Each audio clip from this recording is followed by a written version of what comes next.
सबको जय मसीह की। मैं जतिन बब्बर और आप देख रहे हैं मसीह परिवार चैनल। जैसे कि आप सब जानते हैं कि मैं इस चैनल पे प्रभु के अलग अलग दासों की वीडियोस डालता हूं, तो अगर आपको हमारा चैनल अच्छा लगता है तो आप इस चैनल को ज़्यादा से ज़्यादा सब्सक्राइब जरूर करें, ताकि आप प्रभु के वचन को सुन सके। वीडियोस को ज़्यादा से ज़्यादा शेयर करें ताकि जिन लोगों तक वचन नहीं पहुंचा उन तक भी वचन पहुंच सके।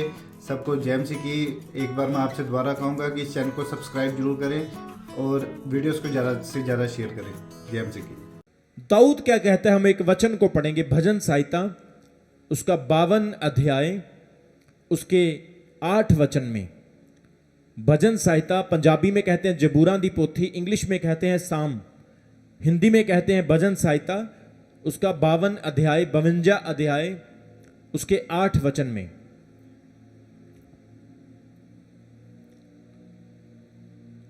दाऊद कहता है, परंतु मैं तो परमेश्वर के भवन में हरे जैतून के वृक्ष के समान हूं।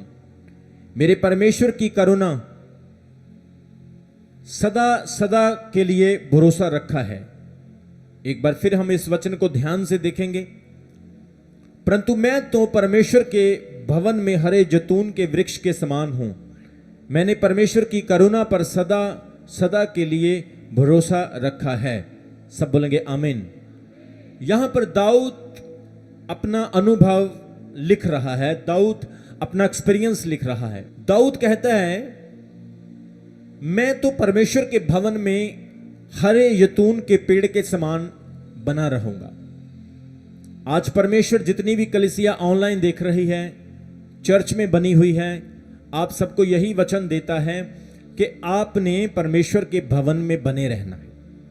सब बोले हालेलुया। परमेश्वर के साथ जुड़े रहना है। दाऊद कहता है, परमेश्वर के भवन में हरे जैतून के वृक्ष के समान। आप हरियाली में तब भी रह सकते हैं, सोके से बाहर तब भी आ सकते हैं, अपने जीवन की बुरी परिस्थितियों से तब भी बाहर निकल सकते हैं जब आप लोग प्रभु के साथ जुड़े रहेंगे, जब आप परमेश्वर के भवन के साथ बने रहेंगे। वो कहता है, मैं उसकी करुणा के लिए सदा सदा भरोसा रखता हूं। आज कलीसिया को उसकी करुणा पर भरोसा रखना है और दाऊद की तरह परमेश्वर के भवन के साथ जुड़े रहना है। बोलो आमीन। अगर आप प्रभु के भवन के साथ जुड़े रहेंगे तो परमेश्वर आपको आशीष देगा, परमेश्वर आपकी विपत्तियों में आपकी मदद करेगा। मैंने अपने जीवन में बहुत सारी गवाहियां देखी हैं कि जब मेरी लाइफ में बुरा समय आया, मुझे ऐसा लगा कि अब मेरी सहायता नहीं होगी, अब मेरी मदद नहीं होगी, अब ऐसा टाइम आ गया है कि ये काम नहीं होगा। लेकिन मैं उस काम के लिए प्रार्थना करता रहा, प्रभु पर भरोसा रख के परमेश्वर के साथ साथ चलता रहा और मुझे रिजल्ट देखने के लिए मिले कि आने वाले कुछ महीनों में, जैसे 2 महीने, 6 महीने, 1 साल में, वो सारे रिजल्ट जिनकी मैंने प्रार्थना की थी मिलने स्टार्ट हो गए। जोर से बोलेंगे हालेलुया। कभी कभी हमारी प्रार्थनाओं का उत्तर नहीं आता है, हम प्रेयर करते हैं, हमारी प्रेयर का उत्तर नहीं आता है, हम उदास हो जाते हैं, परेशान हो जाते हैं। हम कहते हैं, मैं इतना बड़ा विश्वासी हूं, मैं इतना विश्वास करता हूं, मैं यीशु मसीह को इतना प्यार करता हूं, लेकिन मेरी प्रार्थनाओं का उत्तर क्यों नहीं आया। याद रखें, आपने प्रेयर कंटिन्यू रखनी है, प्रार्थना को बिल्कुल भी बंद नहीं करना है। अगर आप 10 मिनट प्रार्थना कर सकते हैं, 20 मिनट कर सकते हैं, घंटा, 2 घंटे, जितने भी आप कर सकते हैं, आप रोज प्रार्थना करें और जो भी आप परमेश्वर के सामने रखते हैं उसे विश्वास के साथ याद रखें। एक दिन ऐसा आएगा कि परमेश्वर उस ना होने वाले काम को भी करेगा। जोर से बोलेंगे हालेलुया। सो वो कहता है, मैं जैतून के हरे पेड़ की तरह प्रभु के भवन में लगा रहूंगा। आज हर व्यक्ति जो प्रभु के साथ जुड़ा हुआ है वो प्रभु के नाम में आशीषित होगा, प्रभु के नाम में वो खुश रहेगा। प्रभु के नाम में, प्रभु के भवन में बने रहने के द्वारा, संगति में बने रहने के द्वारा, चर्च आने के द्वारा उसे आशीष मिलती रहेगी। इसलिए परमेश्वर कहता है कि तुम लोगों ने क्या करना है, उसके भवन में बने रहना है। चर्च आने का मतलब है कि आपका प्यार परमेश्वर के साथ है, आपका दिल नहीं लगता, आप चर्च के बिना नहीं रह सकते। मैं आपको एक बात बताऊं, अगर कोई मुझे कहे कि प्रेरित जी आपने 1 महीने तक चर्च नहीं आना, तो मैं बीमार हो जाऊंगा। कितने लोगों को मेरी ये बात की समझ आ रही है? चर्च हमारे जीवन का एक हिस्सा है, चर्च हमारी खुराक है। ये चर्च देखो, इतने पैसे हमने यहां पर लगाए हैं, जमीन ली, फिर ये शेड डाला, साउंड, मीडिया, खाना, लंगर, इतने सारे प्रबंध यहां पर किए हुए हैं। ये परमेश्वर की योजना है। प्रभु हमारे लिए ऐसा चाहता था, इसलिए उसने ऐसा किया। अगर प्रभु की इच्छा नहीं होती तो चमकौर साहिब में चर्च कभी नहीं बनता। कितने लोगों को बात की समझ आ रही है? चर्च बनता लेकिन बंद हो जाता, या कोई ना कोई रुकावट आ जाती, या किसी ना किसी चीज की कमी आ जाती। लेकिन परमेश्वर ने चमकौर साहिब चर्च को ब्लेस किया। यह चर्च बढ़ता गया, आशीषित होता गया, क्योंकि प्रभु ने इस चर्च को, इस भवन को आपके और आपके परिवार के लिए चुना है कि आप इस भवन में जैतून के पेड़ की तरह लगे रहें। कोई भी पास्टर हो, कोई भी एवेंजलिस्ट हो, किसी भी चर्च से हो, ये उनका भी चर्च है, ये सबका चर्च है। कोई भी यहां पर आ सकता है। यहां पर ऐसा नहीं, कोई पक्षपात नहीं है कि तू नहीं आ सकता, तू नहीं आ सकता, कोई भी आ सकता है।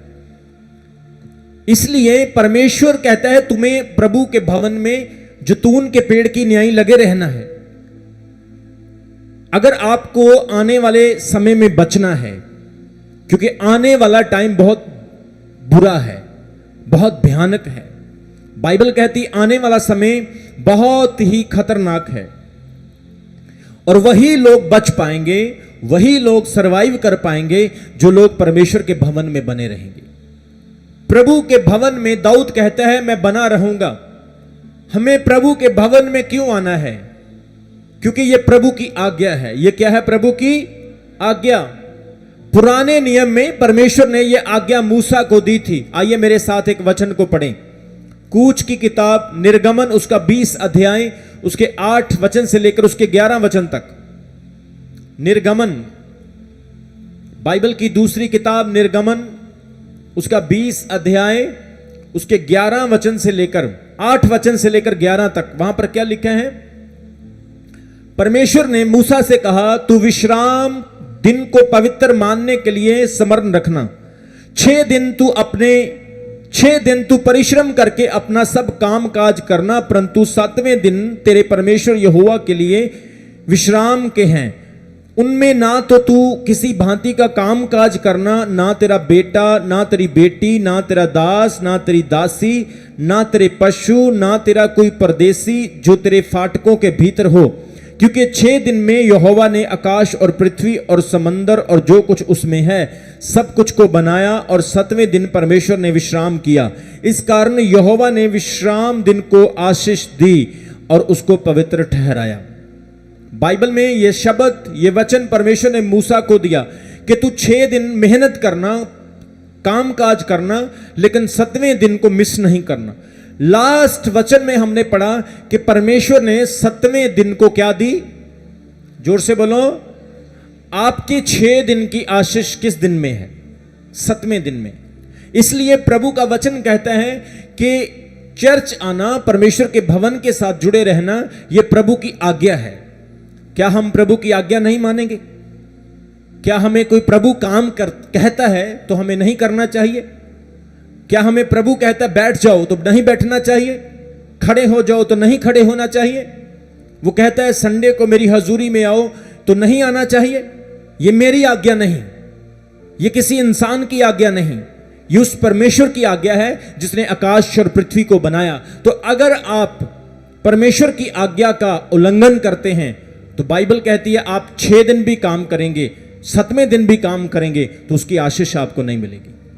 अगर आप 6 दिन काम करेंगे और 7वें दिन ईमानदारी के साथ उसका समय प्रभु को देंगे तो परमेश्वर कहता है आपको 6 दिन की आशीष भी मिलेगी और 7वें दिन की भी मिलेगी।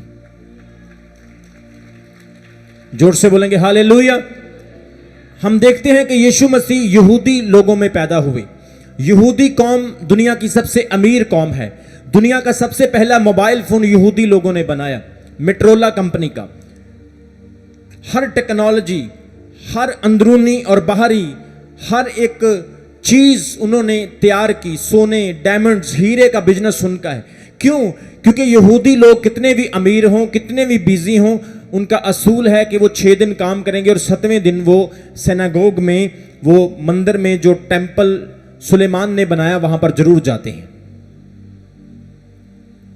हैकल में जरूर जाते हैं। और परमेश्वर ने उन्हें किसी चीज की कमी नहीं दी। खुदा आपको 6 दिन ही इतनी आशीष दे देगा कि आप 7वें दिन नाचते गाते हुए प्रभु के घर में आएंगे। जोर से बोलेंगे हालेलुया। इसलिए वो कहता है तू 6 दिन अपने काम कर और 7वें दिन जो परमेश्वर का विश्राम का दिन है वो तू मुझे दे, खुदा कहता है। आज जो लोग 7वां दिन भी खा जाते हैं, आगे उनके बच्चे भी ऐसा करेंगे, उनके बच्चे भी ऐसा करेंगे, आगे उनके बच्चे भी ऐसा करेंगे। और आज्ञाकारी का स्पिरिट नहीं, अनआज्ञाकारी का स्पिरिट उनकी फैमिली में, उनकी जनरेशन में चला जाएगा। और आगे से आगे, आगे से आगे, आगे से आगे जैसे वो संघर्ष कर रहे हैं, उनके बच्चे भी वैसे ही संघर्ष करते रहेंगे। अगर आप चाहते हैं कि परमेश्वर की ट्रू ब्लेसिंग आपकी लाइफ में आए तो कभी खुदा का समय नहीं खाना है, परमेश्वर का समय कभी नहीं खाना है। वो प्रभु का समय है, वो मेरा समय नहीं, वो उसका समय है, उसको देना है। बाइबल कहती है अदन के बाग में प्रभु के साथ आदम और हवा उसको समय देते थे। अब्राहम समय देता था, एलिया अलीशा समय देता था, दाऊद प्रभु को समय देता था। लेकिन आज के समय में हम इतने बिजी नहीं हैं जितने उस समय के लोग बिजी थे। आज के टाइम में आपके पास हजार बल्द नहीं, आपके पास 500 भेड़ें और बकरियां नहीं। आज के समय में आपको दूध निकालने के लिए तारा चोनली नहीं जाना पैंदा। आज के समय में आपको खेती नहीं करनी पड़ती। आज के समय में आपको दूर दूर चल के नहीं जाना पड़ता। रिश्तेदारी, बहनों भाइयों में आपको यात्रा नहीं करनी पड़ती। आज का समय बड़ा इजी हो गया है। उस समय में लोगों के पास टाइम नहीं था, फिर भी वो खुदा का टाइम नहीं खाते थे। लेकिन आज के समय के लोग तो विले रहते हैं, फिर भी खुदा को समय नहीं देते। इसीलिए बाइबल कहती है उनकी लाइफ में ट्रू ब्लेसिंग नहीं है। रियल ब्लेसिंग, ट्रू ब्लेसिंग तब आएगी जब हम खुदा का समय ईमानदारी के साथ उसे देंगे। जोर से बोलेंगे आमीन, जोर से बोलेंगे हालेलुया। प्रभु कहता है तू 6 दिन अपना काम करना और 7वें दिन मेरे घर में आना। ना तू, ना तेरा दास, ना तेरी दासी, ना तेरी बेटी, ना तेरा बेटा, ना तेरा परदेसी कोई भी काम ना करे। यह बड़ा सख्त नियम था उस वक्त। अगर मैं काम नहीं कर रहा हूं, मेरे दास काम कर रहे, मेरे नौकर काम कर रहे, वो भी गलत है। यह बड़ा कठोर नियम था। मूसा को जो लॉ खुदा ने दिया वो बड़ा सख्त था। इसलिए बाइबल क्या कहती है कि जो लोग परमेश्वर का समय खाते हैं वो प्रभु की अनाज्ञाकारी करते हैं। क्या यह अच्छी बात है कि हम प्रभु की अनाज्ञाकारी करें? हम भूतों की तो आज्ञाकारी करते हैं लेकिन परमेश्वर की आज्ञाकारी करते हैं। हम दुष्ट आत्माओं के नियमों को तो पूरा करते हैं लेकिन परमेश्वर के नियमों को टाल देते हैं। बाइबल कहती है कि वो लोग बड़े उल्टे काम करते थे लेकिन जब खुदा का काम करना होता था तो वो ढीठ थे और ढीले पड़ जाते थे। लेकिन परमेश्वर कहता है आपकी लाइफ में ट्रू ब्लेसिंग तब आएगी जब आप परमेश्वर की आज्ञा को मानेंगे। ये मेरी आज्ञा नहीं, ये किसकी आज्ञा है? पौलुस कहता है हम मनुष्यों की आज्ञाओं से ज्यादा परमेश्वर की आज्ञाओं को मानते हैं। जोर से बोले हालेलुया। दूसरा, नंबर 1 ये परमेश्वर की आज्ञा है। दूसरा, चर्च आना, परमेश्वर के भवन में आना। जब हम पवित्र प्रभु भोज करते हैं तो हम प्रभु की शरीर और उसके लहू में शामिल होते। ये यीशु मसीह की आज्ञा थी कि तुम मेरी याद के लिए यही किया करना। आप मेरे साथ एक वचन पढ़ सकते हैं, 1 कुरिन्थियों उसका 11 अध्याय उसके 24 वचन में। वहां पर लिखा है और धन्यवाद करके उसने रोटी तोड़ी और कहा यह मेरी देह है जो तुम्हारे लिए है, मेरे स्मरण के लिए यही किया करना। यीशु मसीह ने कहा कि जब तुम चर्च जाते हो तो वहां पर जाकर तुमने रोटी तोड़नी है और दाखरस लेना है जो मेरे शरीर और मेरे लहू के निमित्त है। कितने लोगों को समझ आ रही है? जोर से बोलेंगे हालेलुया। नंबर 1 ये प्रभु की आज्ञा है। नंबर 2 चर्च आना, परमेश्वर के भवन में आना, प्रभु भोज लेना बहुत जरूरी है। जो व्यक्ति, बाइबल कहती है, प्रभु के लहू और उसके मांस में साझीदार नहीं होता है, वो कमजोर है, वो आत्मा में मर चुका है, वो स्पिरिट में, उसके आत्मा में, उसके स्पिरिट में, उसके जीवन में लीकेज है। इसलिए पहली आज्ञा है। दूसरा, हम संगति करें, यह प्रभु का हुक्म है। चाहे वीकली चर्च हो, चाहे कॉटेज मीटिंग हो, चाहे ग्रुप मीटिंग हो, चाहे संडे मीटिंग हो। आप बाइबल पढ़ के देखो, पहली शताब्दी की कलीसिया रोज इकट्ठे होते थे। आजकल के समय में तो टाइम नहीं है, ना पास्टर के पास टाइम है, ना कलीसिया के पास टाइम है, तो इसलिए हम 2 दिन आ सकते हैं। लेकिन पहली सदी की कलीसिया रोज इकट्ठी होती थी। Cottage meeting, group meeting, prayer meeting, प्रभु भोज की मीटिंग, चर्च की मीटिंग, एवरी डे। आप प्रेयर तो के काम पढ़ लेना, आपको पता चल जाएगा। रोज इकट्ठे होते थे, इसीलिए उनके जीवन में परमेश्वर की बहुत सारी आशीष थी, उनके जीवन में खुदा की बहुत सारी बरकत थी। जोर से बोलेंगे हालेलुया। सो सबसे पहला क्या है ये? जोर से बोलें, प्रभु की आज्ञा। दूसरा, संगति करना। परमेश्वर चाहता आप संगति करें। तीसरा, आप प्रभु के शरीर के अंग हैं, इसलिए प्रभु चाहता है कि आप उसके साथ जुड़े रहें। जोर से बोलेंगे आमीन। आप क्या हैं? प्रभु के शरीर के क्या हैं आप? अंग। कितने लोग समझते हैं आप प्रभु के शरीर के अंग हैं? सब समझते हैं? जोर से बोलेंगे हालेलुया। आप शैतान के शरीर के अंग नहीं हैं। आपके अंग अब दुनिया के लिए नहीं हैं, आपके अंग अब प्रभु की महिमा के लिए हैं। और बाइबल कहती है हम प्रभु के शरीर के अंग हैं। हमारा सिर मसीह है और मसीह का सिर पिता है, इसलिए हम प्रभु के शरीर के अंग हैं। किसी को प्रभु ने लंगर बनाने की सेवा दी है, किसी को साउंड चलाने की, किसी को साज बजाने की, किसी को गाने की, किसी को परमेश्वर ने रूहें बचाने की, सुसमाचार सुनाने की। सब जितने भी प्रभु के अंग हैं वो अपना अपना काम परमेश्वर के राज्य के लिए कर रहे हैं। जोर से बोलेंगे हालेलुया। पौलुस कहता है पहला कुरिन्थियों उसका 12 अध्याय उसके 27 वचन में, इसी प्रकार तुम सब मिलकर मसीह की देह हो और अलग अलग उसके अंग हो। हम सब मिलकर एक शरीर बनते हैं। जब किसी विश्वासी पर कोई दुख आता है तो इसीलिए एक दूसरे को दुख लगता है, क्योंकि हम एक शरीर हैं। जब कोई विश्वासी किसी प्रॉब्लम में फंस जाता है, इसीलिए एक दूसरे को दुख लगता है, क्योंकि हम एक शरीर हैं। आप कई चर्चों में जाओगे, उस चर्चेस में आपको पूछते नहीं आपके ऊपर क्या प्रॉब्लम है, आपको क्या दिक्कत है, किसी को कोई प्रॉब्लम नहीं। लेकिन हमारे चर्च का यह रूल है कि हमारे वॉलंटियर, हमारी टीम लोगों तक पहुंचती है। अगर कोई कॉल करे मेरे घर में आओ, तो उनके घर में जाया जाता है। किसी को बाइबल का ज्ञान चाहिए, प्रार्थना चाहिए, कोई बीमार या किसी परेशानी में है, उसकी सहायता की जाती है। कितने बहनों भाइयों को समझ आ रही है? जोर से बोलेंगे हालेलुया। क्यों ऐसा होता है? क्योंकि हम एक शरीर हैं, हम प्रभु की देह के अंग हैं।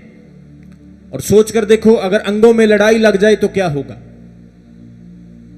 शरीर को कंफ्यूजन हो जाएगी कि मेरे अंग क्या कर रहे हैं। मान लो आप अपने हाथ को कह रहे हैं रोटी उठा, और आपका हाथ रोटी नहीं पानी उठाए, तो आप कंफ्यूज हो जाओगे। वो कितने लोगों ने सुना है कि एक बार शरीर के अंगों ने हड़ताल कर दी। हाथ बोले मैंने काम नहीं करना है, पैर बोले मैंने काम नहीं करना है, दिमाग बोले मैंने काम नहीं करना है। क्यों? सबने एक मीटिंग की और मीटिंग में रखा कि पेट तो वेला बह के खाता है, काम तो हम करते। कितने लोगों को समझ आ रही? बोले अब इसका हल क्या है? बोले स्ट्राइक कर देते हैं। हाथ बोले मैं नहीं काम करूंगा, पैर बोले मैं दिहाड़ी पे नहीं जाऊंगा। अब 1 दिन की हड़ताल, 2 दिन की स्ट्राइक, 3 दिन की हड़ताल। अभी हाथ पांव मुड़ने लगे, कमजोर होने लगे, पैर भी कमजोर होने लगे, ब्रेन की ताकत कम हो गई, मुंह टेढ़ा होने लगा, हाथ पांव को बोलने के भाई कुछ करो, हम तो कमजोर हो गए। पैर बोले हाथों को भाई तुम कुछ करो। आंखें कानों को बोल रही है तुम कुछ करो। और सबने मिलकर पेट को कहा कि भाई ये भी कुछ नहीं कर रहा है, ये भी कुछ नहीं कर रहा। पेट को बोले भाई तुम ही कुछ कर लो। बोला मैं क्या करूं, मैं तो तब भी काम करूंगा ना जब तुम कुछ करोगे। सब बोलेंगे हालेलुया। इसी प्रकार से कलीसिया में हर एक को खुदा ने सेवा दी है। कई लोगों को प्रभु ने सेवा दी है कि तुम अपने आप को बचा के रखो, बस यही बहुत बात है। बोलेंगे हालेलुया। एक भाई मेरे पास आया, बोला अपोस्टल जी मैं रूहें बचाना चाहता हूं। मैंने हाथ जोड़े उसके सामने। मैंने बोला तेरे हाथ जोड़ता हूं, तू पहले अपने आप को बचा ले भाई, रूहें बचाने के लिए बाद में जाना। कहीं ऐसा ना हो वो काम हो जाए, निक्के जिहा टिड्डिया मैं तन्नू लैन गया सी, तू मैनू भी नहीं छड्डिया। कितने लोगों को समझ आ रही है? हमें पहले अपने आप को मजबूत करना है, अपनी सोल को बचाना है। प्रभु के वचन में लिखा, जब ऊपर से सामर्थ आएगी, पहले यरूशलेम में, फिर यहूदिया में, सामरिया में और फिर पृथ्वी के शोर शोर में मेरा प्रचार करो। जोर से बोलेंगे हालेलुया। इसलिए कलीसिया परमेश्वर के लोग प्रभु का अंग हैं। You are a part of Jesus Christ. आप यीशु मसीह के अंग हैं। इसलिए सब मिलकर काम करें। बाइबल में पौलुस कहता है हम मसीह के राज्य के सहकर्मी हैं। We are the partners of the kingdom of God. सहकर्मी होता है साथ देने वाला। जोर से बोलेंगे हालेलुया। मैंने कभी आपको कंप्लेंट की किसी चीज की? बताओ। पैसे चाहिए, मैंने आपसे कभी बोला? मैंने बोला कि मेरे लाइफ में ये प्रॉब्लम है? मैंने बोला कभी चर्च में ये दिक्कत है, चर्च में ये काम होने वाले हैं? क्योंकि मुझे पता है जिस तरह से आप परमेश्वर के शरीर का अंग हैं, उसी तरह से मैं भी परमेश्वर के शरीर का अंग हूं। और जब सब अंगों को आशीष मिल रही है तो मेरा परमेश्वर मुझे भी आशीष दे रहा है, वो मेरी भी जरूरतों को पूरा कर रहा है। जोर से बोलेंगे हालेलुया।